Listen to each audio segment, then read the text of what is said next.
Carlos. Bueno, vamos a empezar ya. Decir que es un verdadero placer tener la APM tan llena de colegas. Bueno, que estamos muy contentos la Junta y también muy contentos de que también tengamos un seguimiento online también de un grupo tan numeroso. Bueno, como sabéis, hoy celebramos un momento muy importante. Es el 50 aniversario de la fundación de la APM.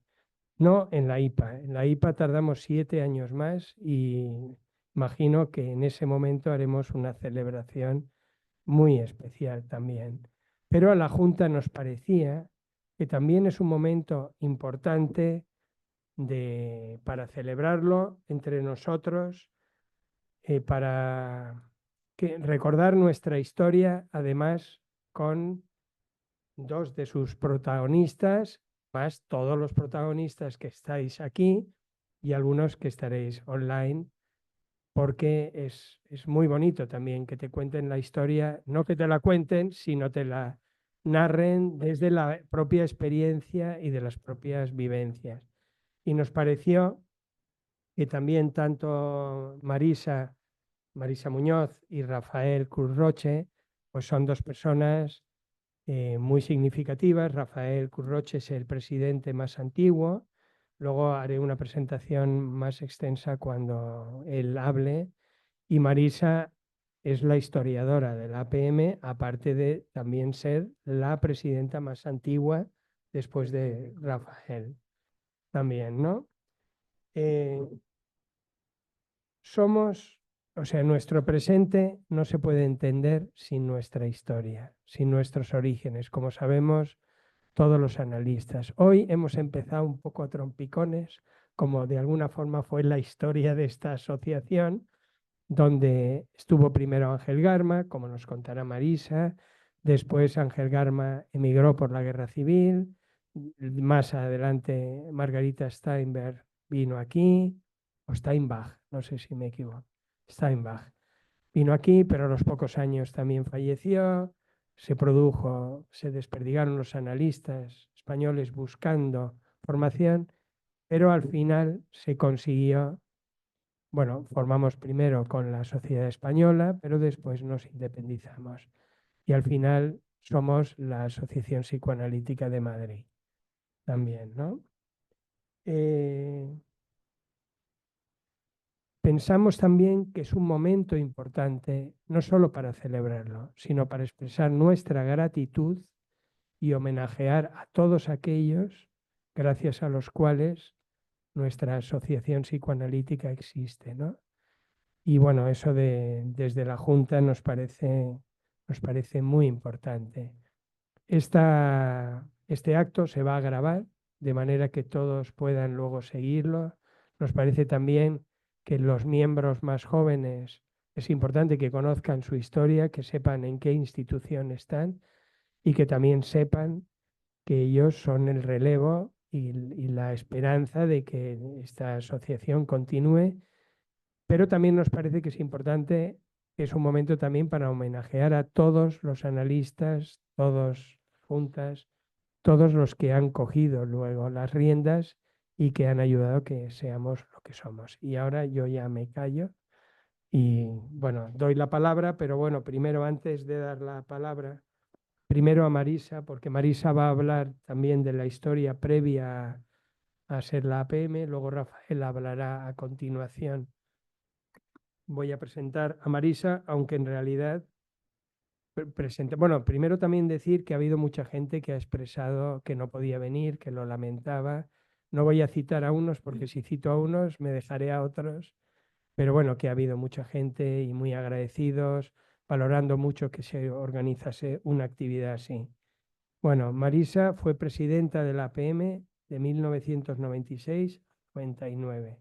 También ha sido directora de la Comisión de Enseñanza y, como sabéis, junto a otros psicoanalistas, fue la fundadora, la primera directora y fundadora, junto a otros analistas, del Departamento de Niños y Adolescentes, que además en breve también vamos a celebrar su 30 aniversario. Aquí está la directora actual.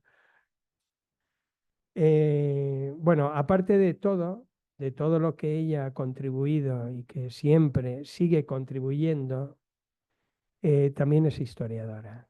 Y esto creo que es muy importante porque nos ha permitido conocer mejor quiénes somos, rastrear nuestros orígenes y también ha sido conferenciantes en el Congreso de la Federación Europea, fue invitada a Alemania, o sea, quiero decir que nos ha transmitido muy bien toda nuestra historia.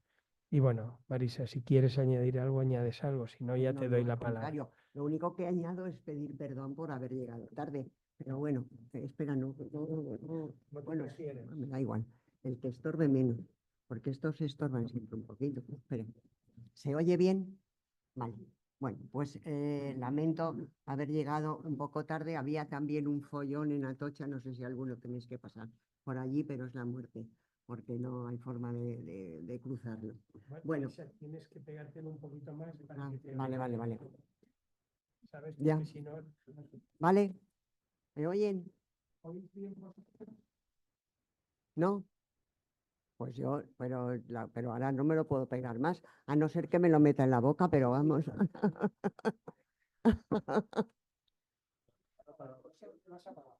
¿Ya?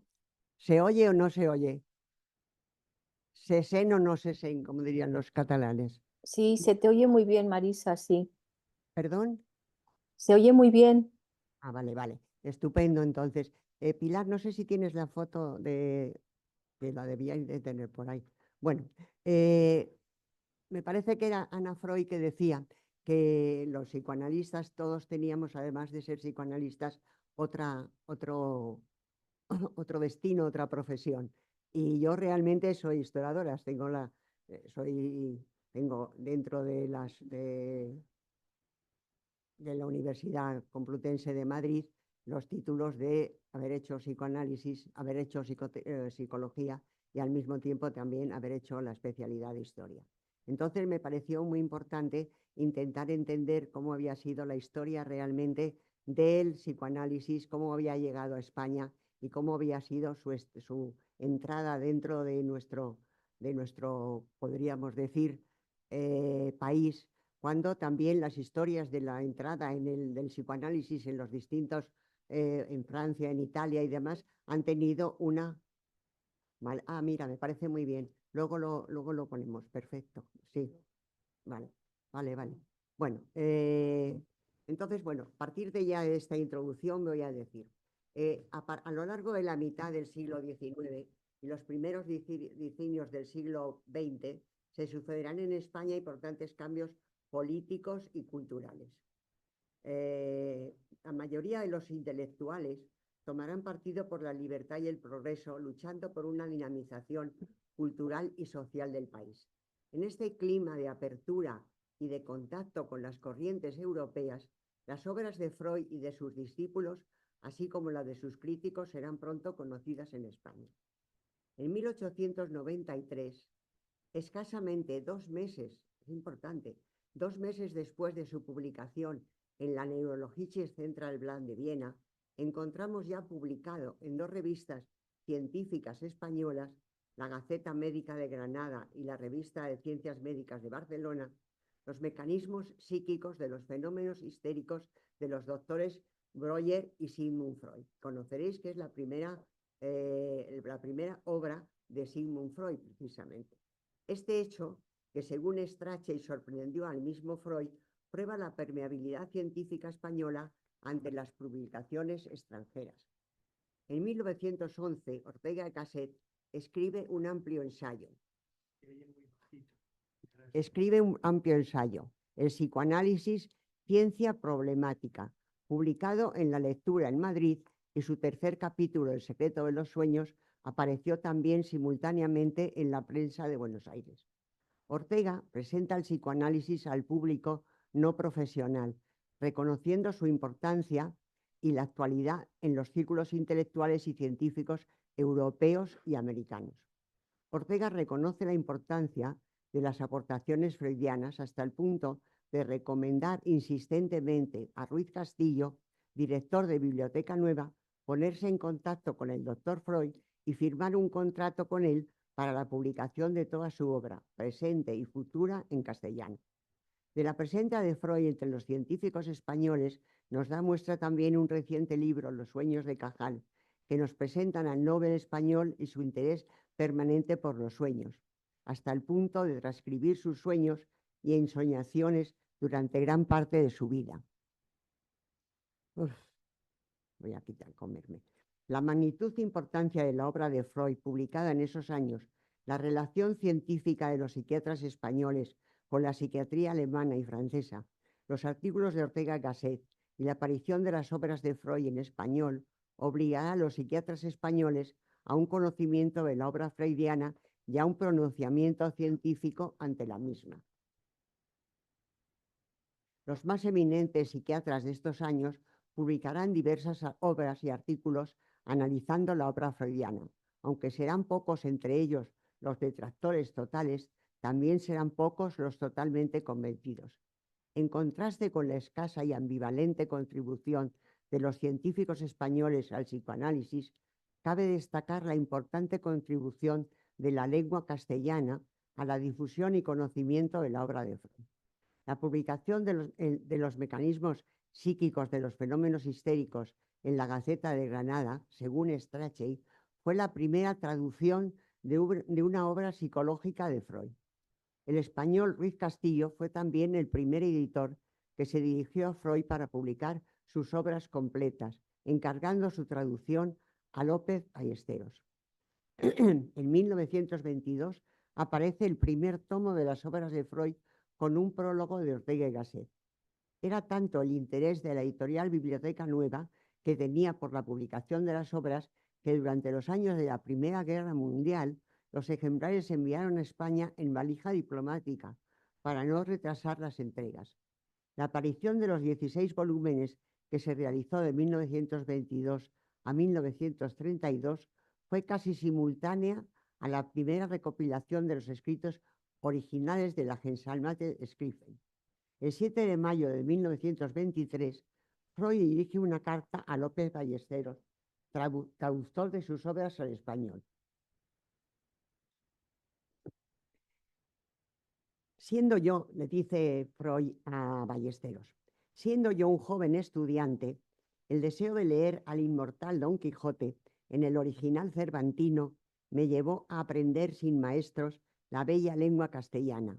Gracias a esta afición juvenil, puedo ahora ya en edad avanzada comprobar el acierto de su versión española de mis obras, cuya lectura me produce siempre vivo agrado, por la correctísima corrección de mi pensamiento y la elegancia del estilo. Me admira sobre todo cómo, no siendo usted médico ni psiquiatra de profesión, haya podido alcanzar tan absoluto y preciso dominio en una materia intrincada y a veces oscura. Y en una nota de 1924 a Contribuciones a la historia del movimiento psicoanalítico, expresa la satisfacción, Freud, que esta traducción dará a los países de habla hispana. Además de la Biblioteca Nueva, otras 4 editoriales publicarán las obras completas de Freud en castellano. La Editorial Americana de Buenos Aires, en 1952, la editorial argentina Santiago Rueda en 1972. Alianza Editorial relanza entonces también una edición de bolsillo. Y por último, en 1978, Amororto Editores da a luz las obras completas de Freud, traducidas por Ruiz Echeverri, en 24 volúmenes. Todo esto lo conocemos, pero parece que es importante ver realmente lo que la lengua ha hecho también por la comunicación de Freud, de las obras de Freud. La continua y creciente reedición de las obras de Freud parece expresar la atracción del español hacia el psicoanálisis como un sentimiento inconsciente que conecta con el descubrimiento freudiano. Esta misma atracción se manifiesta también entre los artistas y escritores. Dalí, Los Machados, Sánchez Mejías, entre otros, expresaron en su obra la influencia de las ideas psicoanalíticas. Un grupo de artistas y escritores nucleados en torno a la residencia de estudiantes llega a formularle a Freud una invitación. Pero un grupo de Freud, la enfermedad de Freud le impidió que este proyecto se llegara a realizar. Sin embargo, en octubre de 1928 aceptó la invitación Sándor Ferenczi, pronunciando una conferencia sobre el aprendizaje del psicoanálisis y transformaciones psicoanalíticas del carácter. Dalí y Picasso figurarán muchos años más tarde entre los escritores y artistas que, encabezados por Thomas Mann, organizarán en homenaje a Freud la celebración de su 80º cumpleaños. Dalí volverá a visitar a Freud en su exilio de Londres y le hará un retrato. Es este el retrato, no sé si lo veis, pero yo creo que lo veis porque lo tenemos ahí también. Dice que el cerebro de Freud es como el del caracol, que lo había visto en una comida que había tenido antes de ir a ver a Freud. Habían tenido una comida y les habían puesto caracoles y pensó que el caracol realmente reflejaba el cerebro de Freud. Bueno, podemos decir con toda justeza que Ángel Garma fue el primer español que no se conformó con un conocimiento puramente intelectual y teórico del psicoanálisis y decidió ser psicoanalista e introducir el psicoanálisis en España. Ángel Garma realizó su análisis didáctico con Teodoro Reik y su formación en el Instituto de Berlín. Presentó en la Sociedad Psicoanalítica Alemana el trabajo La realidad y el ello en la esquizofrenia. Después de la presentación de este trabajo, el 13 de octubre de 1931, fue elegido por unanimidad miembro de la Sociedad Psicoanalítica Alemana.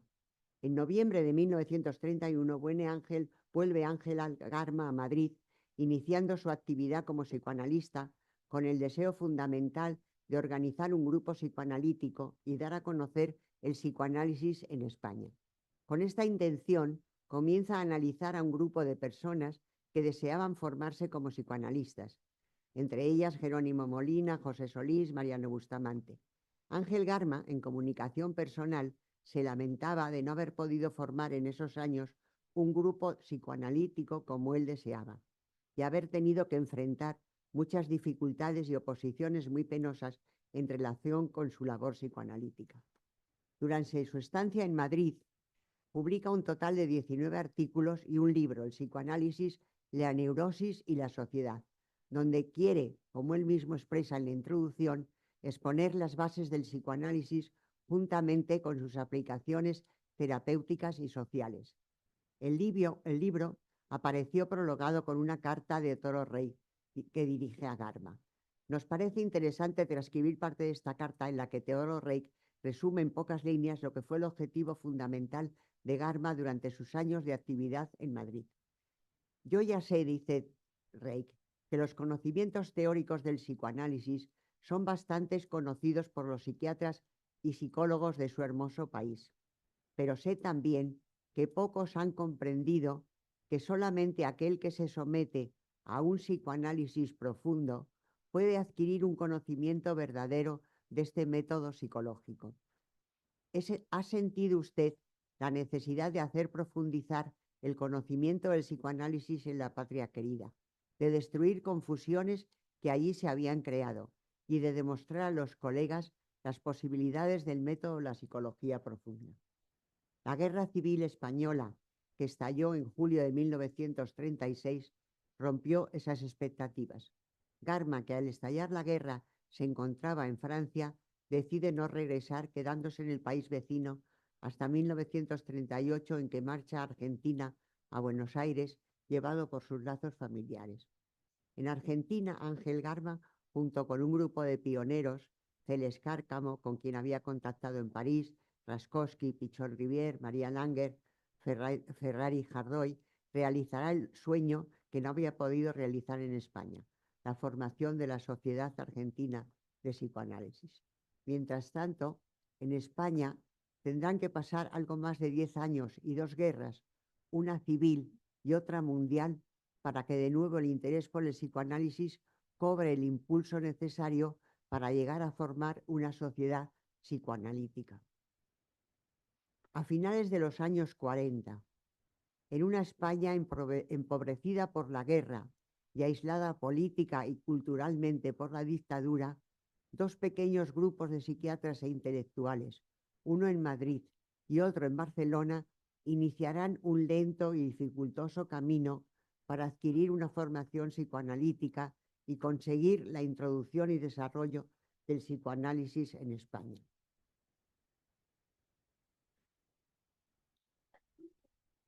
La formación del grupo madrileño se debió inicialmente a la dedicación y entusiasmo del psiquiatra Ramón del Portillo. En 1948, Ramón del Portillo toma contacto con Ángel Garma, comunicándole el deseo de comenzar su formación psicoanalítica en alguna sociedad europea de psicoanálisis. La relación de Garma con el presidente de la sociedad alemana, el doctor Müller-Braunschweig, le hizo inclinarse por marcharse a Berlín, a pesar de las circunstancias un tanto críticas y confusas por las que atravesaba la sociedad alemana de psicoanálisis en esos años y que desde luego no era en nada semejante a la floreciente sociedad en la que había realizado su formación Ángel Garma. Nos imaginamos que durante todos aquellos años se habían cerrado completamente el psicoanálisis, porque verdaderamente lo que estábamos era en la época verdaderamente de la Gestapo, en la que Freud había tenido que huir incluso de su propio país. Eran los años posteriores a la guerra. En la Sociedad Alemana de Psicoanálisis resurgía de sus traumáticos años bajo el dominio nazi que había provocado el colapso de la sociedad alemana y del Instituto de Psicoanálisis. Ramón del Portillo, a pesar de todo, se decide por Berlín en vez de por Noruega y demás, y llega a Berlín en 1949. Toma contacto con la nueva sociedad y con su presidente, que le presenta a la doctora Steinbach como analista didacta y con la que se analizará en Berlín hasta finales del 50. Durante su estancia en Berlín, sigue manteniendo contacto con colegas españoles interesados como estaba no solo en su personal formación psicoanalítica, sino también en buscar los medios para facilitar la formación de otros futuros analistas en España. Habla de estos proyectos con el doctor Müller-Braunschweig y con su aprobación y colaboración propone a Margarita Steinbach su venida a España como analista didacta de un grupo de personas interesadas en la formación psicoanalítica. En marzo de 1951 nos encontramos ya a Margarita Steinbach trabajando en Madrid.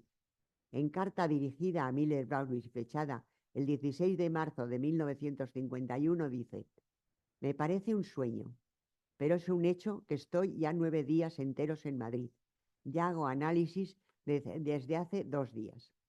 La reproducción de algunos fragmentos de un informe redactado por la doctora en enero de 1953 nos permite conocer el trabajo que llevó a cabo durante esos años como analista en Madrid, al mismo tiempo que es un inapreciable documento para conocer el ambiente que en torno al psicoanálisis existía aquellos años en Madrid. Informo sobre mi trabajo como analista didacta, dice Margarita Steinbach, de médicos españoles, como miembro y psicoanalista didacta de la Asociación Psicoanalítica Alemana. Soy cofundadora de la Asociación Psicoanalítica Alemana y llegué a Madrid porque tengo conocimiento del idioma español y lo he hecho respondiendo a una petición del psiquiatra doctor Portillo. Margarita Steinbach estuvo con Marañón, que estuvo enseñándoles alemán a sus hijas. O sea que de eso conocían también el español. Él me ha hablado del atraso de la psiquiatría española, en particular del tratamiento de la neurosis. El doctor Portillo había comenzado el año pasado a analizarse conmigo en Berlín, pero tenía que volver a su país por razones económicas. El doctor Ángel Garma de Buenos Aires me estimuló y me apoyó mi decisión de venir a Madrid. Conocí al doctor Garma de nuestro tiempo de formación en el Instituto de Berlín y éramos buenos amigos. Garma opinaba que era un buen momento para fundar un movimiento psicoanalítico en Madrid y que en los círculos de médicos existía una intensa necesidad. En marzo del 51 empecé con 5 análisis. A lo largo del curso 1951-52 he ido tomando más analizados y al final de julio estaba ocupada con 16, podéis imaginar. El nuevo curso 1952-53 siguió el desarrollo favorable. Sigue escribiendo ella. En la actualidad tengo 16 análisis didácticos y 4 terapéuticos y una lista de espera de más gente interesada. De los 16 análisis didácticos, 12 son análisis de formación y 4 son para información. Esos 4 hacen análisis para conocer su personalidad y enriquecer sus posibilidades de trabajo. Los analizados de formación son médicos, la mayoría psiquiatras, excepto 2. Una es pedagoga y otro es licenciado en psicología en Ucrania y probablemente no va a quedarse vivir en España. Bueno, los círculos oficiales de psiquiatría y de neurología no tienen ningún interés en psicoanálisis. Cuando hablan del psicoanálisis, por ejemplo, con sus discípulos o en público, hablan de un psicoanálisis anticuado, como de 1910. Un catedrático de psiquiatría en una conversación conmigo me decía que en España no hay ninguna posibilidad para el psicoanálisis. La directora del ambulatorio para niños de su clínica está en análisis conmigo. También hay un hospital general de psiquiatría muy famoso, dirigido por el doctor López Cibor. Este médico ha mostrado más interés que sus colegas y su clínica en un lugar de encuentro para muchos psiquiatras españoles y del extranjero. Hasta ahora él tenía la opinión de que el psicoanálisis valía para los países anglosajones, pero para Europa, especialmente para España, él pensó que no tenía ningún valor. 5 de sus discípulos, uno de ellos muy amigo suyo, están en análisis conmigo y desde entonces hacen un intento de mostrar en su trabajo en la clínica la psicopatología de las neurosis. Voy a pasarme. También un dermatólogo de la universidad, el catedrático Gay Prieto, empieza a derivar pacientes a mis analizados. Como en España la Iglesia Católica tiene más poder que en otros países, tenemos que contar con eso en el propósito del análisis. Bueno, tenemos un grave problema y es que no sabemos cómo puede seguir la formación de los analizados. El que está más avanzado es, por supuesto, el doctor Pordillo, pero también han empezado a supervisar, pero también a los que han empezado más tarde tenían que supervisarles en su trabajo. Que ya sé que esto no es normal hacerlo, supervisar el trabajo de los analizados, pero ¿qué vamos a hacer en España si no hay posibilidad de que venga alguien para hacer un análisis didáctico y supervisar a los analizados? ¿Qué podemos hacer aquí? Lo peor es que bueno, aparte de esto, hasta la mala situación económica de España, donde la peseta no tiene ningún valor y los sueldos de médicos son muy bajos, con excepción de algunos muy conocidos, todo será difícil para que pueda venir alguien. Bueno, este informe nos permite hacernos una idea bastante exacta del ambiente de desconocimiento y escepticismo que reinaba en España en aquellos momentos hacia el psicoanálisis. Espérate.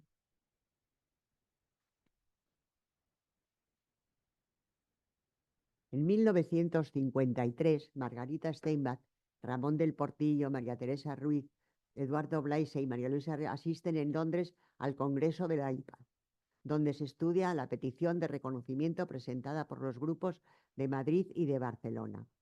En las actas de la reunión administrativa del Congreso, el doctor Harman, como presidente, informa de la existencia de 2 grupos en España, uno en Barcelona y otro en Madrid.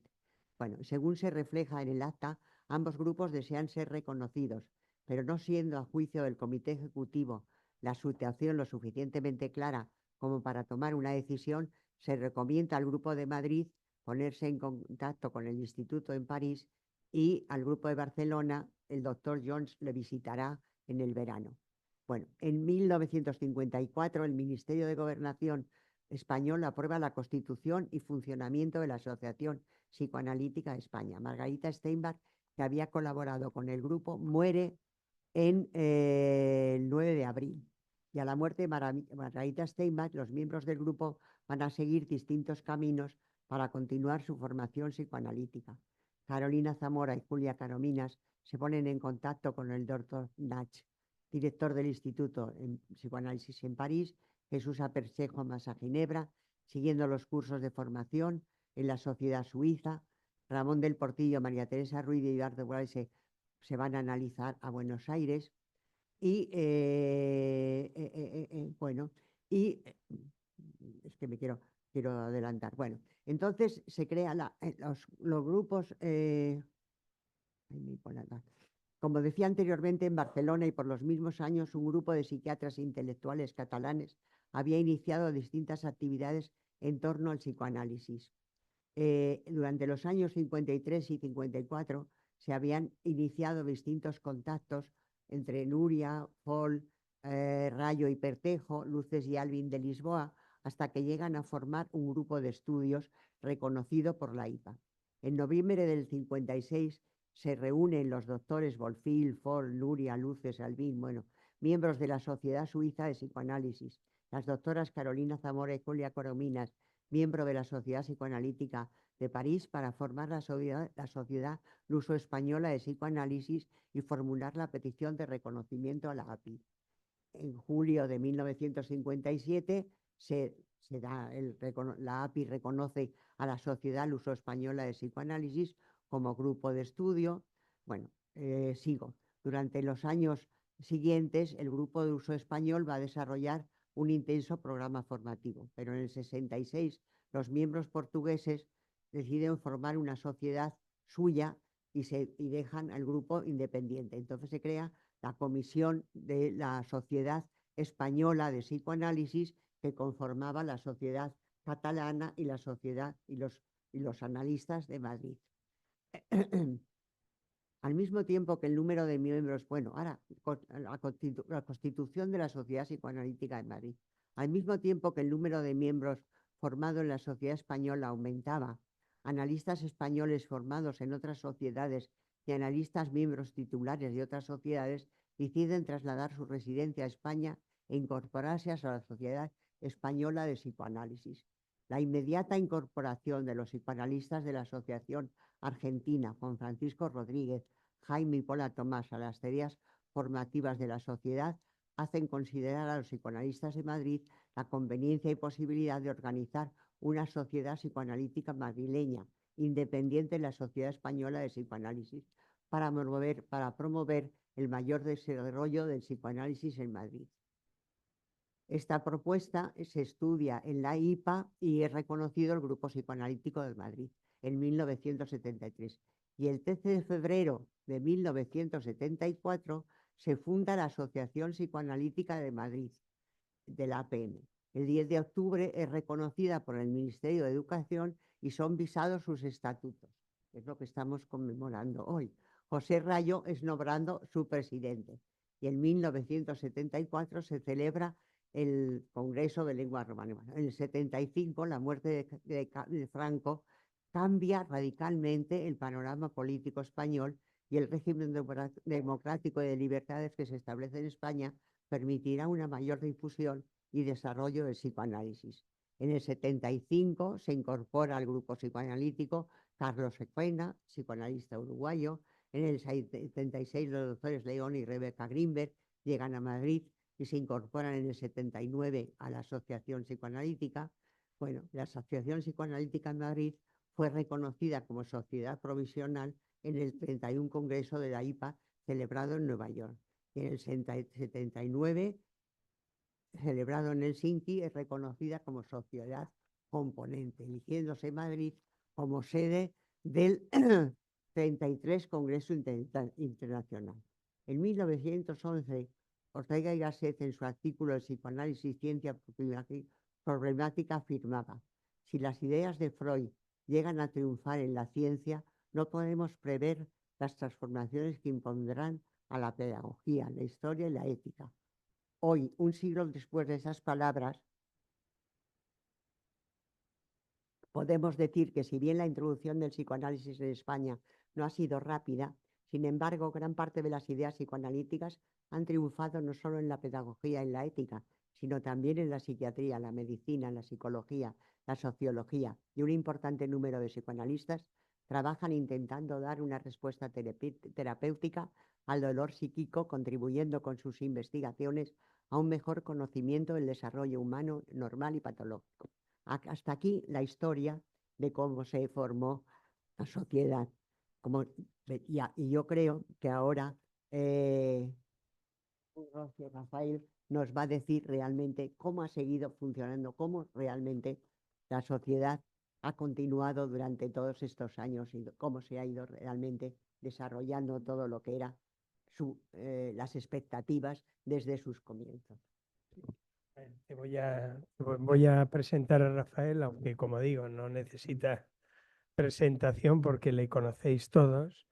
Hablando con Rafael, bueno, aparte de ser presidente también de 1988 al 91, es médico psiquiatra y él me ha dicho, bueno, destaca también su labor no solo con los pacientes privados, sino que también ha trabajado en la seguridad social y en una institución psiquiátrica, teniendo siempre como referencia un enfoque psicoanalítico.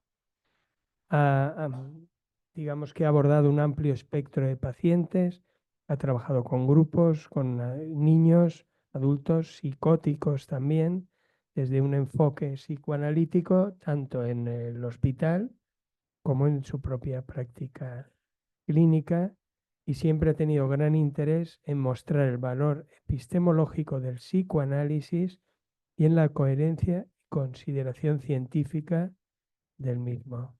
Bueno, también quiero decir que agradecemos mucho a Rafael, que ha venido esta mañana desde Altea, para participar también, que en fin. Bueno, Rafael, tienes ya la palabra cuando quieras. Mi agradecimiento es a ti como presidente actual y a todo el auditorio que se ha dignado venir a escucharnos. Mm, También me debo disculpar porque inevitablemente voy a tener que hablar de cosas muy personales o de mí mismo, porque después de todo, mi vida y mi trayectoria intelectual y profesional siempre ha sido la Asociación Psicoanalítica de Madrid, su alma mater, en donde he crecido y donde me he desarrollado mejor que peor bueno, es parte de mi historia y de mi vida. Cuando yo estaba acabando la carrera en el año 66, llevaba los 3 últimos años clínicos trabajando como médico, vamos, como estudiante de medicina, pensando hacer medicina general con don Amador Schuller, que no sé si conocisteis alguno, era un magnífico clínico catedrático de la Universidad, de la Facultad de Medicina, con quien llevaba 3 años trabajando. Entonces yo decidí que iba a hacer psiquiatría y fui a verle. Le dije, don Amador, voy a dejar de venir al servicio, entonces era en el provincial, porque he decidido formarme en psiquiatría. Se me queda mirando y me dice, hombre Cruz, yo creí que usted valía para cosas más serias. Ese, ese era el ambiente de la psiquiatría en general en aquella época. Entonces yo empecé a hacer la, mm, la especialidad en la Escuela Profesional de López Ibor Padre y recuerdo en cierta ocasión, no sé si fue a mí o a otro compañero que habló de algo de Freud y dijo que algunos estábamos muy influenciados por una literatura nefasta.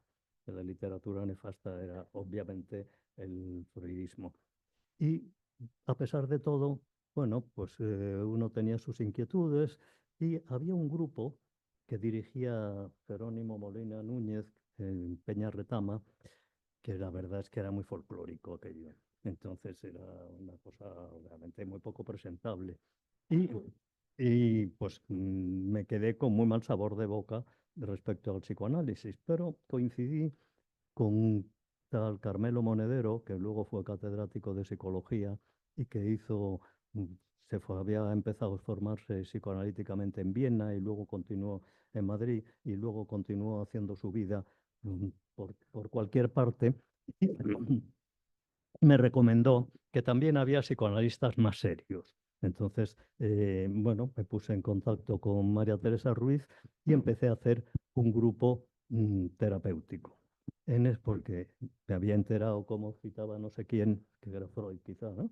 Que si no pasabas por el psicoanálisis personalmente, que no ibas a entender nada. Con tal proyecto fui a ver a a María Teresa y empecé en un grupo terapéutico donde coincidí precisamente con Luis Fernando Crespo, con quien siempre me unió luego a partir de entonces una amistad y una colaboración continua. En aquella época, el psicoanálisis en España, pues efectivamente estaban Carolina Zamora, que estaba digamos, de observadora en el grupo terapéutico que yo estaba, María Teresa Ruiz, con la cual empecé luego mi análisis personal, Pepe Rayo, que estaba en la Concepción, y que daba hacía los sábados, unos seminarios abiertos a los cuales íbamos los que teníamos algún interés por eso. Y realmente para mí fue fue una apertura de visión, de percepción de las cosas, que me hizo pensar en un análisis personal que empecé al año siguiente. En aquella época, el psicoanálisis, bueno, no estaba prohibido, evidentemente, pero tenía bastante poco interés en la gente en ello. Y recuerdo que cuando yo acabé la carrera, un amigo de mi padre me regaló las obras completas de Sigmund Freud y la edición de Biblioteca Nueva. Sí, perdón, la edición de Biblioteca Nueva. Y entonces, cuando fui a recoger a Espasa Calpe los libros que me había regalado este amigo de mi padre, me pidieron el carné de médico, porque si no, no me podían entregar las obras completas de Freud. Esto estoy hablando del año 66. Es decir, que realmente el psicoanálisis era una cosa un tanto exótica, pero que efectivamente, pues yo debía ser también un poco exótico. El caso es que me convenció la cosa y me metí en ello. Entonces, el psicoanálisis en ese momento, que era la época final del franquismo, donde decía Herrero de Miñón algo muy interesante, decía que en la época final del franquismo, la gente que estaban en las situaciones de poder, como sabían que no tenían una legitimidad democrática, procuraban tener una legitimidad administrativa y se tomaban las cosas bastante en serio.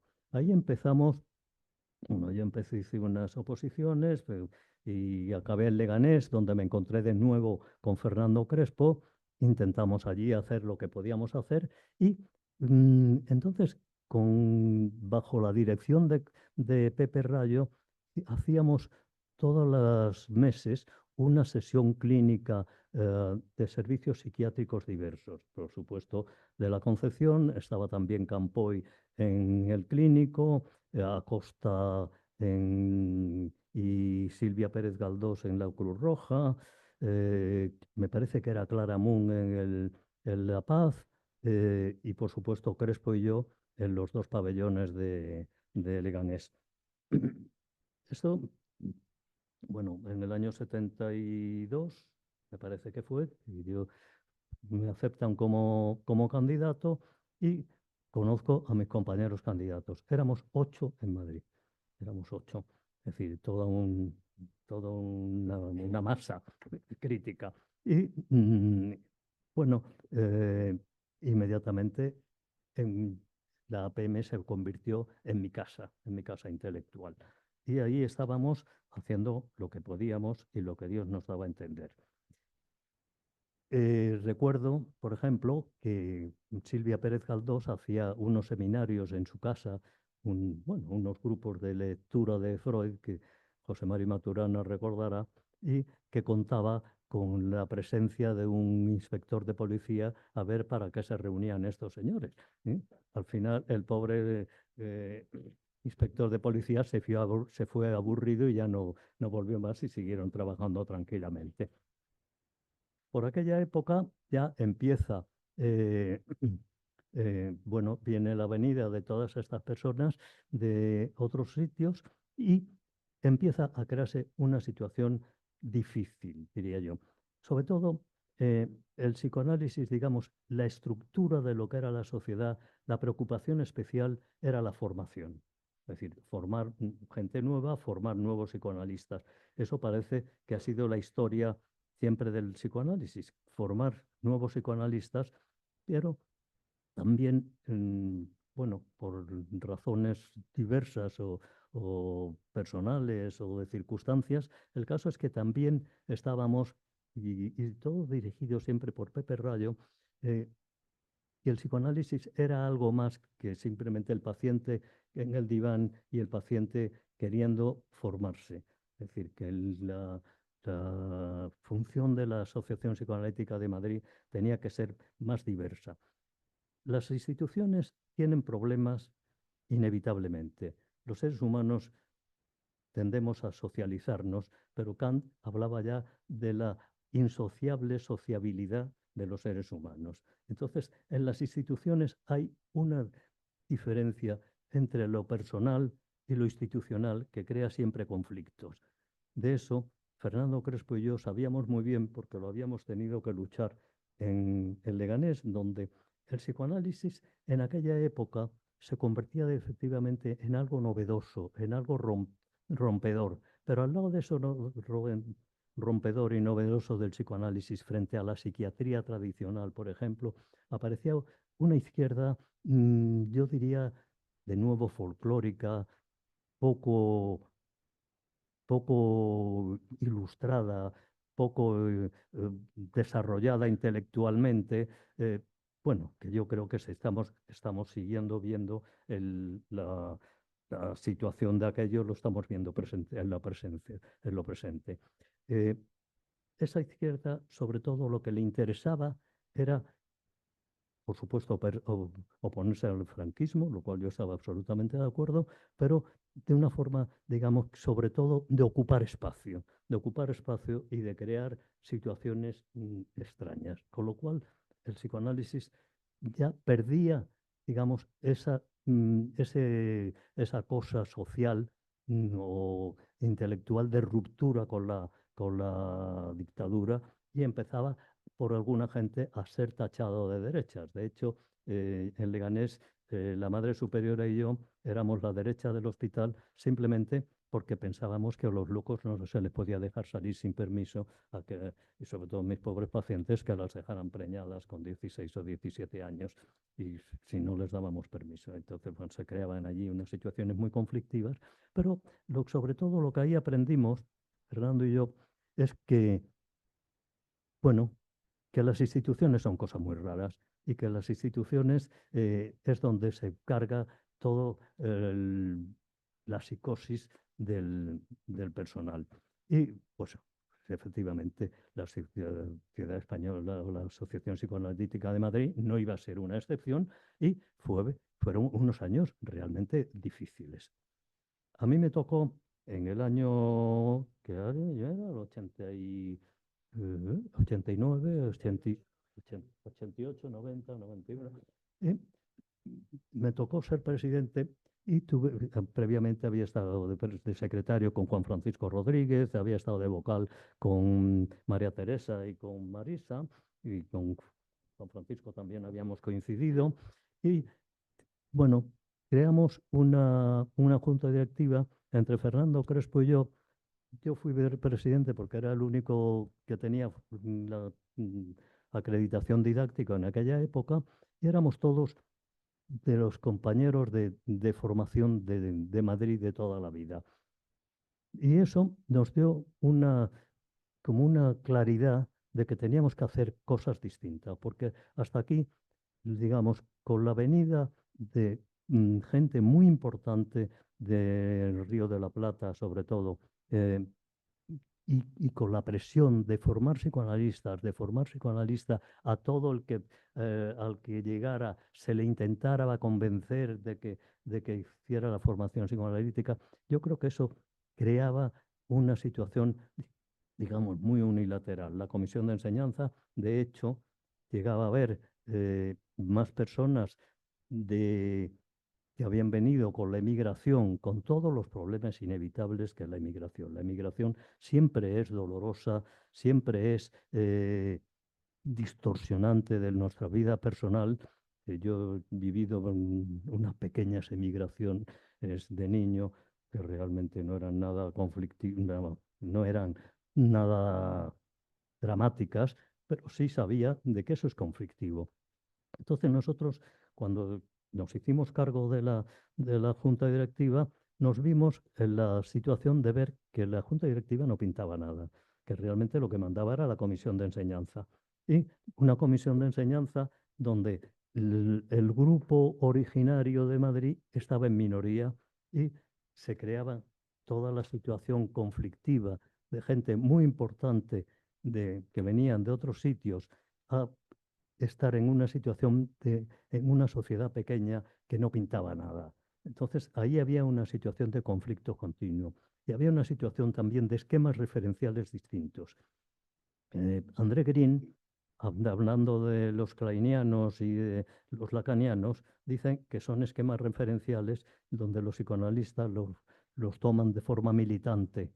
Y esa militancia del esquema referencial realmente daba muchas perturbaciones y daba muchas situaciones de conflicto. Y encima teníamos fuera de la asociación un grupo de otros 5 psicoanalistas rioplatenses, todos muy ilustres, todos muy conocidos, pero que querían tener su propio grupo de estudios. A nosotros nos tocó integrar aquello y yo creo que no lo hicimos mal del todo. Yo siempre he comentado cuando me dicen, qué bien tu presidencia, mi presidencia era una birria. Es decir, realmente lo único que he hecho es quitarle tiempo a mis hijos y a mi mujer, pero resulta que pensándolo luego no fue tan birrioso, porque éramos un grupo que lo teníamos muy claro, que lo que nos interesaba era la asociación psicoanalítica como tal. Empezamos a hacer en la misma sociedad conferencias de divulgación para gente de otro tipo. Empezamos a crear lo que el inicio de lo que fueron luego los grupos de Valencia y de Bilbao. De hecho, en la junta directiva teníamos un vocal por Valencia, que el primero fue Pepe Loren y luego Pedro Guillén, y teníamos un vocal por Bilbao que era María Luisa de Castillo, que es decir, gente que luego de ahí empezaron los grupos regionales o como se llamen ahora. Y creo que aquello fue una medida estupenda porque daba lugar a una cohesión y a una pertenencia a la Asociación Psicoanalítica de Madrid, donde ya no era fulanito que ha sido presidente de la sociedad tal o fulanito que ha sido menganito de presidente. Ahora somos miembros de la asociación. Y además, en el segundo periodo pusimos como condición para seguir, como no éramos los únicos que nos presentábamos, pues no teníamos ningún problema, nos iban a decir cambiar las normas de la Comisión de Enseñanza y crear subcomisiones para intentar que la Comisión de Enseñanza, tan conflictiva, tan tironeada por unos y por otros, ya digo, eso no quiere decir que no fueran gente realmente muy valiosa y que inyectaron una cantidad de conocimiento psicoanalítico muy importante, pero como identidad de sociedad dejaba mucho que desear. Entonces conseguimos que la Comisión de Enseñanza no fuera tan unitaria, sino que se dividiera en subcomisiones, cosas que unos años después el comité de visita que hubo, por otras razones, vino a confirmar nuestros planteamientos y hicimos también algunas cosas más.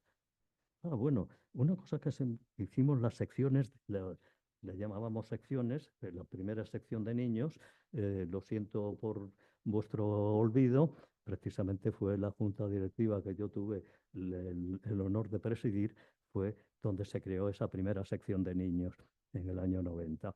Y creamos también una sección de instituciones y una sección de grupos. Y sobre todo hicimos una cosa, que era que después, que se ha continuado siempre, que después de las asambleas, donde a veces eran tensas e incluso desagradables, pues que después de las asambleas dar una copa. Porque bebiendo la gente se hace amigo y se le pasan los cabreos, porque claro, los psicoanalistas se tratan muy poco tiempo, están cada uno aislados y están muy poco tiempo en relación con los otros. Eso yo lo había visto en Leganés, en los conflictos institucionales, que bueno, nos peleábamos, teníamos unos... Pero luego a media mañana teníamos un receso para tomar un café o lo que fuera, y ahí la cosa se aliviaba. Bueno, pues eso lo trasladamos. ¿Se me queda? Ah, ya. Bueno, pues entre eso y luego la ayuda de mi mujer, María José, que como una anfitriona magnífica y con una habilidad social magnífica, pues invitábamos a lo mejor a cenar a gente de estos que se estaban peleando siempre. Y allí pues no les quedaba más remedio pues que ser bien educados y fuimos creando una situación de un ambiente unitario, que yo creo que luego se ha mantenido y que eh, los diversos juntas directivas, yo creo que se ha ido manteniendo. Y además, hubo una cosa muy importante en los años previos a ser nuestra junta directiva, es que aparte de estos ilustres analistas que venían directamente como didácticos y como analistas formadores, vinieron un grupo de gente muy importante desde París y desde Suiza. Entre ellos estaba José Luis López de Meñalver, Manuel Autrilla, Carlos Padrón aquí presente, o Pepe Loren y Pedro Guillén en Valencia. Es decir, gente que venían ya con su formación empezada, pero que venían a acabarla aquí, venían a ser miembros de la asociación haciendo APM. Yo diría que ese fue un empuje muy importante y con lo cual nos podíamos tratar de igual a igual porque éramos la misma generación. No era, cuando era presidente, yo recuerdo que me decían, este muchacho. Y yo decía, joder, con este muchacho, si ya se me cae el pelo y tengo aquí 5 bárbaros en casa mandando y que no hay quien lo ponga al orden. Y seguía siendo este muchacho. Bueno, pues este muchacho y los amigos de este muchacho, pues estuvimos haciendo lo que Dios nos da a entender. Entonces ahí empezamos a hacer toda una serie de cosas y yo creo que luego hubo otra época de dificultad muy grande que la tuvo que manejar Carlos Opena, que fue que Joseph Sandler, que era el presidente de la IPA, estaba emperejilado con lo de las 4 sesiones por semana. Y como la APM había tenido un comité de sponsoring de 3 franceses y 2 suizos, pues habían aceptado siempre las 3 sesiones como formación. Otra cosa es que muchos hacíamos 4 sesiones, pues porque no nos parecía suficiente o porque estábamos suficientemente mal de la cabeza para necesitar más. Pero el hecho es que se admitía a la gente con 3 sesiones y Sandler empezó ahí a insistir que tenían que ser 4, que no sé qué, y incluso tuvimos un comité de visita a costa de las 3, 4 sesiones, que al final quedó todo en agua de borrajas y se resolvió el problema. Pero hubo también una situación de conflicto muy grande donde, bueno, a mí se me consideró que yo estaba del lado de Sanders. Sanders realmente no es que tuviera mucha simpatía por mí. Nos tratábamos. Pero vamos, que se pensó que nuestra junta directiva pensábamos que era la obligación de las 4 sesiones, cuando habíamos estado trabajando 3 sesiones. Eso hubo una situación de tensión también muy fuerte que dio lugar a la necesidad de un comité de visita. Entonces, en aquella época, recuerdo, y sobre todo volviendo al tema de los esquemas referenciales y si los esquemas referenciales servían para integrar o para dividir.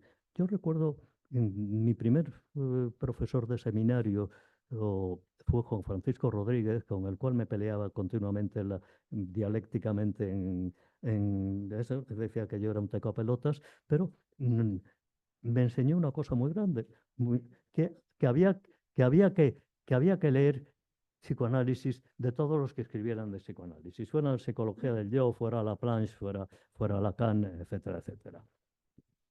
Y yo creo que eso fue lo que fue quedando de esos esquemas referenciales que hubo en un momento tan hostil, que fue creando una situación precisamente de enriquecimiento. Por aquella época, Otto Kemper escribió 2 artículos muy interesantes que eran sobre convergencias y divergencias en la teoría psicoanalítica y convergencias y divergencias en la práctica psicoanalítica. Y escribió también un artículo magnífico de 30 formas de acabar con la creatividad de un candidato. ¿Eh? Yo creo que fue muy interesante. Entonces, yo diría que esa situación que a veces fue dolorosa, yo diría que la situación que, que yo he visto después en esta sociedad, quitando algunas situaciones concretas, desagradables que ha podido haber, en general ha habido un ambiente de un núcleo más importante, de un núcleo general de miembros de la APM que estaban por la labor de integrar, que estaban por la labor de valorar a los compañeros y de sentirse parte de un esquema, parte de un proyecto común. Y yo creo que las últimas mm, presidencias y juntas directivas de esta sociedad que he podido percibir han ido precisamente en esa línea y a los cuales yo como mm, antiguo miembro, como miembro de esta APM, que como decía al principio, es mi casa y es mi alma mater, les estoy profundamente agradecidos.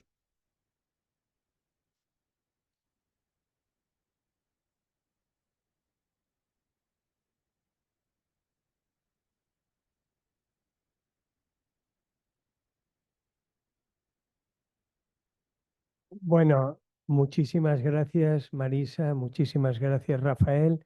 Y ahora vamos a abrir también, bueno, os podéis imaginar que hemos empezado media hora más tarde, con lo cual es imposible que no acabemos más tarde. Pero vamos, creo que unos 20 minutos tenemos sí, son 9, unos 20, 25 minutos. Y después sabéis que brindaremos, haremos un brindis de vino. Sí, bueno, también. A ver, un segundo el micro. Bueno, pedid la palabra a quienes. Vale.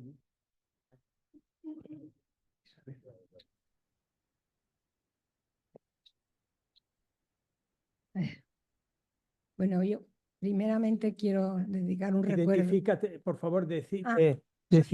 quien intervenga, por favor, decid vuestro nombre Claro. para que os puedan seguir todos. Bueno, soy Isabel Canosa y soy de las personas que inició la andadura con Marisa y con otros compañeros cuando se creó esa sociedad interpuesta.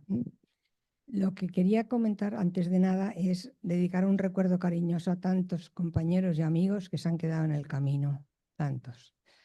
Bueno, y entonces empezaré por decir que éramos casi unas niñas, Marisa y yo, cuando, aunque parezca mentira, cuando se separó la sociedad española de Madrid y de Barcelona. Y bueno, ahí empezamos una andadura que nada tiene que ver con lo que es ahora. Tanto Marisa como Rafael saben lo que eran aquellos seminarios que dábamos. Bueno, primero éramos supervisados por los franceses que nos tenían que supervisar para ver si podía llegar a ser una sociedad o no. Pero los seminarios se hacían en las casas particulares de cada profesor que quisiera dar un seminario.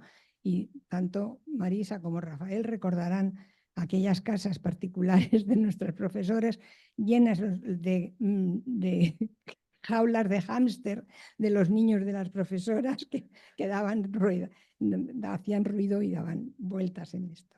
Después también me gustaría aludir a bueno, lo que fue también la iniciativa de lo que era ya una sociedad formada, en donde ya Marisa empezó bueno, aparte de ser presidenta posteriormente, le hicieron delegada de la House of Delegates, ¿no?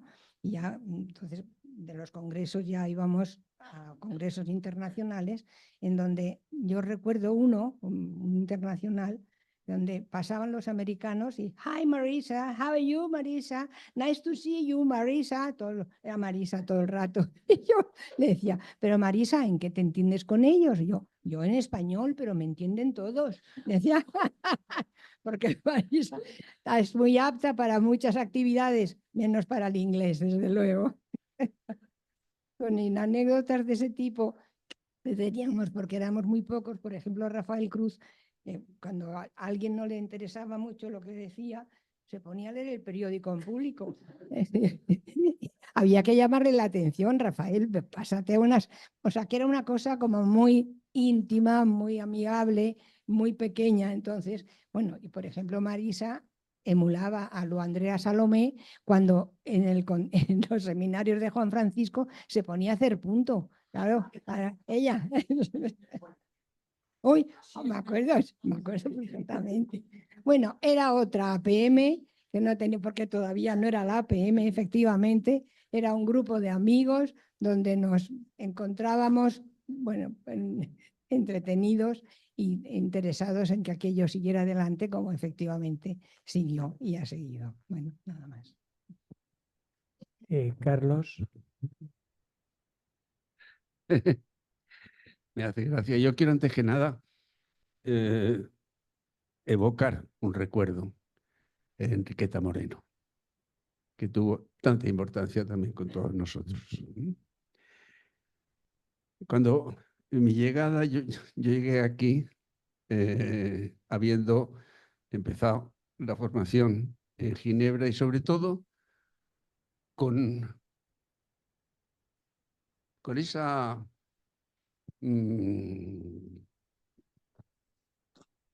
¿cómo decirlo? Pero ingenuidad de con quién me había formado yo en Ginebra, y me miraban algunos una mezcla de admiración y de envidia, porque yo había hecho en Ginebra seminarios con analizados de Freud. Y yo hice seminarios con Spitz y con Raymond de Saussure, que eran analizados de Freud.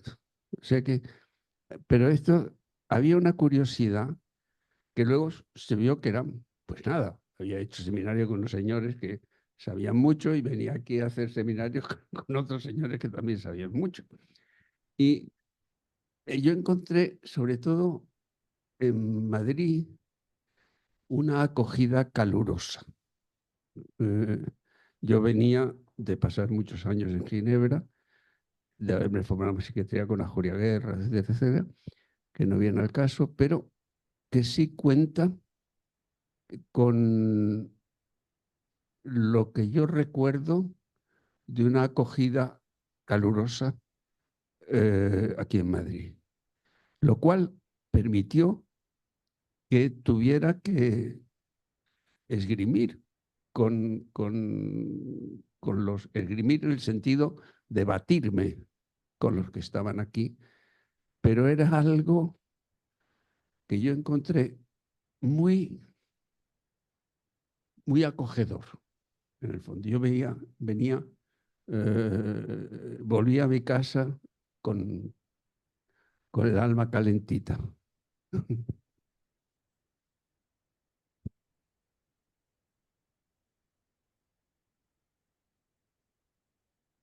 ¿Alguno más queréis decir algo, o los que estáis siguiendo online?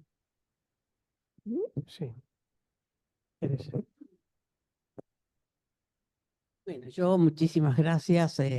El repaso histórico que nos habéis hecho tanto Marisa como Rafael, y lo mismo los comentarios. Agradezco los comentarios de Carlos Padrón y Maribel Canosa. Yo prefiero hablar del presente y en lo que somos hoy la sociedad psicoanalítica. Y que me parece que hoy la sociedad psicoanalítica, sin lugar a dudas, por supuesto que tiene su historia. Es importante reconocer la historia para seguir adelante, como creo que hemos podido realizar. Y que hoy, en este presente, la sociedad psicoanalítica bueno, está formada por una cantidad de miembros y de analistas en formación y que estamos, a pesar de las circunstancias culturales actuales, con un gran entusiasmo por el psicoanálisis y realmente deseo seguir entusiasmando a los menores que yo y entre colegas nos sigamos entusiasmando por el psicoanálisis. Y muchas gracias.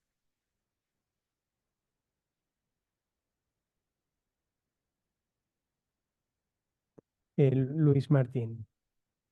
Sí, muy brevemente, yo estoy de acuerdo. Es importante ver la sociedad que tenemos hoy, pero también la sociedad que tenemos hoy es la consecuencia de la que fue antes. Y este hombre que hablaba ahora de que se iba a su casa con el alma muy calentita y muy blandita, después se dedicaba a hacer seminarios en su casa a las 8 de la mañana con un grupo de personas durante un montón de años y después nos instaba a ir a París a los congresos de lengua francesa y nos distribuía en casas de amigos para que no tuviéramos que pagar nada. Ese es el Carlos Padrón que hablaba antes del alma calentita. O sea, quiero decir que es curioso que hay toda una transmisión que se ha ido yendo de uno a otro, donde se ha constituido la sensación de una sociedad fraterna, donde nos hemos podido sentir todos como hermanos que participamos de una familia y de la que formamos parte y por la que lógicamente tenemos mucho interés y mucho amor.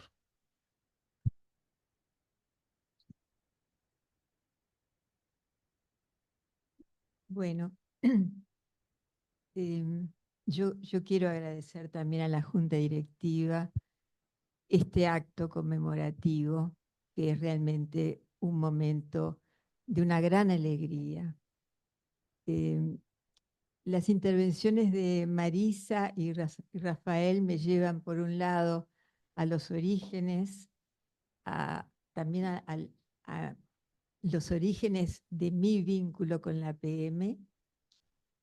La intervención de Maribel a recordar que ella, Marisa, yo y no sé si hay Carlos Padrón también, fuimos integrantes del primer seminario organizado, digamos, de Freud, donde se reunieron candidatos más antiguos como Marisa y Maribel y yo, que era más joven, ¿no? Recién llegada, digamos.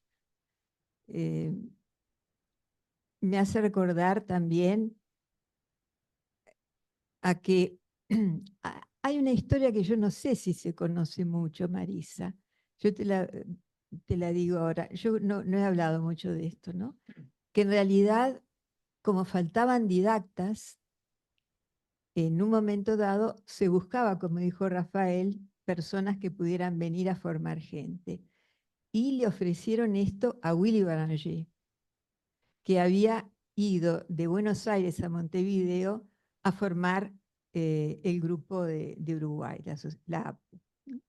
Willy Baranger dijo que él no estaba para repetir esa experiencia, pero dijo que Carlos Opena, que había sido analizado suyo, había estado en Londres y la situación de Uruguay era muy difícil, estábamos bajo una dictadura muy complicada y entonces él puso en contacto a los Tomás, que eran, por supuesto, Pepe Rayo y Carolina también, pero la iniciativa vino de los Tomás. Y así fue como nosotros vinimos. Y el año que viene va a ser 50 años de mi vínculo con la PM. O sea que son fechas muy emocionantes. Pero yo creo que es importante la historia para no repetir cosas, porque las instituciones repiten conflictos, pero también, digamos, valorar lo que hay en el presente, que es una institución que ha tenido alegrías, tristezas y muchos conflictos, como nos recordó Rafael, algunos muy dolorosos, pero creo que ha salido afianzada en su identidad y en sus vínculos. Y esto me parece que es también algo a festejar y a compartir en el día de hoy. Nada más. Bueno, podría decir mucho, pero me parece que... Sí, Mercedes Puchol. Yo quería agradecer mucho realmente a la Junta Directiva la organización de esta actividad, a Marisa y a Rafael, todo el recorrido que nos han hecho, que me ha parecido espléndido. Quería agradecer muchísimo, bueno, a todas las personas que han trabajado tanto desde los orígenes y siguen trabajando también en la actualidad tanto por esta institución. Realmente yo quería decir además que, bueno, cuánto de esto uno, durante mi estancia en la Junta Directiva y como presidenta, como uno ve el trabajo enorme que hay detrás y que tiene esta institución desde sus orígenes, ¿no? Y quería también decir cómo internacionalmente el reconocimiento que realmente tiene en la actualidad la APM como una sociedad muy sólida, con historia vital, y cómo eso durante mi presidencia, o sea, como yo lo he visto y cómo lo han transmitido, ¿no? Y nos lo han transmitido a la Junta Directiva. Yo lo quería esto también decir. Muchas gracias.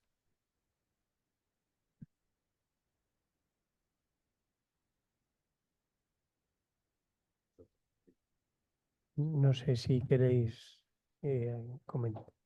comentar algo vosotros. ¿Queréis añadir algo? Bueno, entonces decir que cuando nosotros nos planteamos dentro de la Junta organizar esta actividad, pensamos no solo en las personas que estáis aquí sino también en los ausentes también, que pensamos que es muy importante tener en cuenta.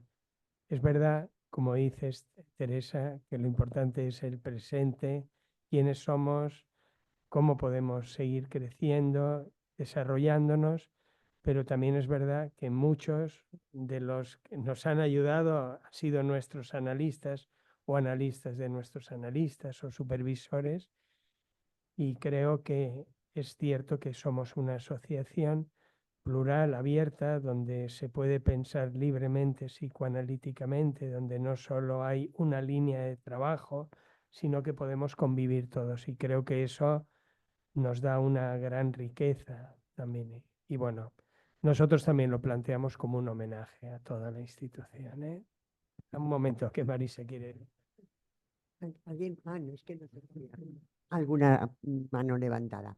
Pero no, lo que quería comentar era que cuando estábamos hablando que era esto, era la historia de la APM, a mí me ha parecido interesante empezar a hacer en la historia, porque yo ya sabía, o habíamos hablado, Rafael, que iba a hablar de toda la situación de la asociación de la APM como tal, y yo decidí que hablando de la historia, lo que quería era qué había pasado para que el psicoanálisis entrara en España, porque me parecía muy importante pensar qué había sido lo que había permitido la entrada del psicoanálisis en España. Entonces, es eso lo que he intentado hacer en esta historia, de tal manera que con más o menos, bueno, yo creo que todos tenéis esa historia en la revista de la APM, que es una historia realmente hecha bueno, quiero decir que han sido he interpelado para hacerla a los presidentes de las asociaciones alemanas, a los miembros de otras sociedades, para poder hacer qué era lo que había pasado para que el psicoanálisis entrara en España. O sea, qué pasó para que el psicoanálisis entrara, cosa que me parecía muy importante presentar hoy aquí, y agradecer a las personas que me habían ayudado a todo esto, porque he ido del psicoanálisis y la introducción en el psicoanálisis en España lo he ido presentando en distintas sociedades europeas. O sea, el otro día me comentaba María cómo había estado en la historia del psicoanálisis. Había una asociación que era Historia del Psicoanálisis, de la que yo era miembro también, y en esas reuniones estuve y participé presentando lo que había sido la posibilidad de que el psicoanálisis entrara en España de alguna manera, que me parecía tan importante enseñarlo. Y lo mismo fui a Frankfurt, porque me invitaron en Frankfurt Mexil Zoil fue una de las que me ayudó más a traducir todos los documentos que me mandaron de la sociedad alemana, porque teníamos que agradecer a la sociedad alemana todo lo que había hecho para mandarnos aquella psicoanalista que en principio fue la que también permitió e introdujo el psicoanálisis en España de alguna manera. Y bueno, me invitaron en Frankfurt, o sea que he ido recorriendo un poco bastantes, no por eso de ¡ay, Marisa! ¡Ay, Marisa! Pero bueno, distintos lugares donde he podido presentar lo que había sido el desarrollo y la entrada del psicoanálisis en España y el desarrollo con todos los psicoanalistas que se habían ido incorporando, lo que decía María Elena y demás, cómo vinieron ellos, cómo vinieron después también otros psicoanalistas.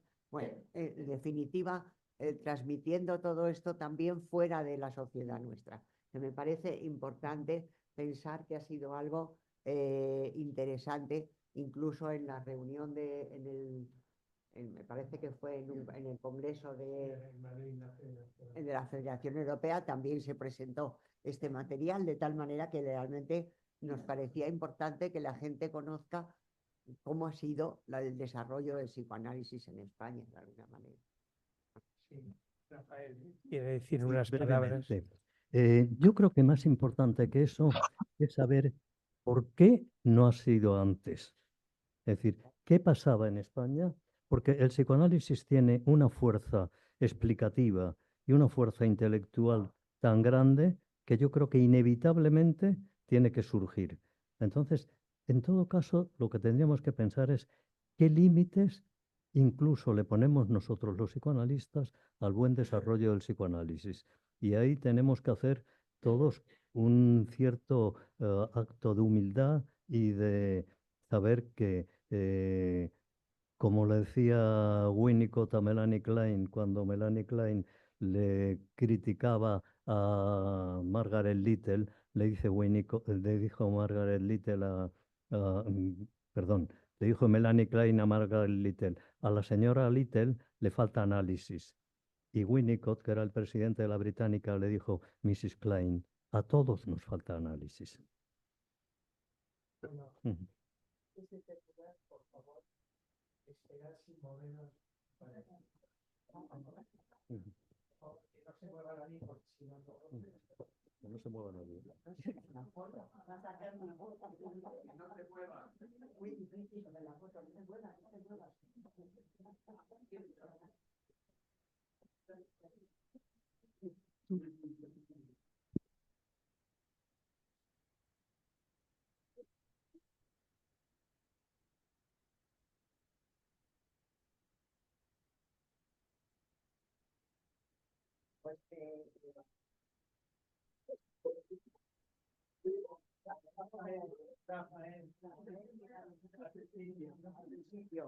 Bueno,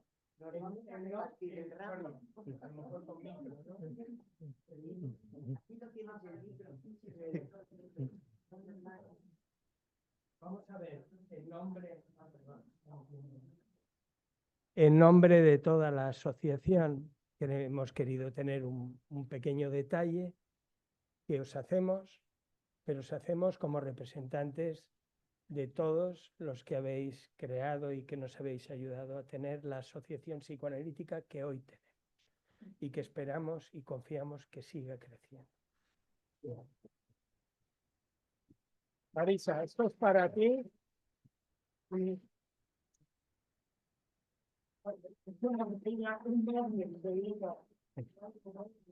Ah, bueno.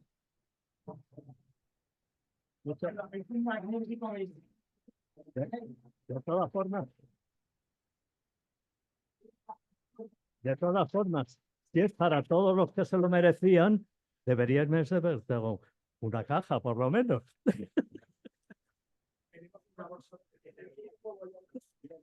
Gracias. Es que nos pareció que era tuya.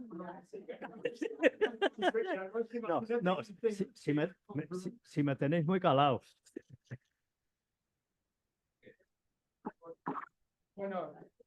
Bueno, y muchas gracias por venir. Hemos sido en torno a 100 personas entre los presentes, que somos como un número casi 60, y unos 40, perdón, y unos 40 que estamos aquí. Bueno, José Mari, le damos la palabra a José Mari y cerramos. José Mari. Solo quería preguntar por qué habéis decidido que las mujeres no beben vino y los hombres no les gustan las flores. No, no, no, no, no, no, no, me voy a defender. Es que nos parecía que Rafael vive en Altea y mandarlo a Altea con flores en el tren nos parecía excesivo, no por igualdad. Nos parecía muy Eso me ha fuerte, gustado, eso me ha muy gustado, fuerte. eso me ha gustado. Bueno,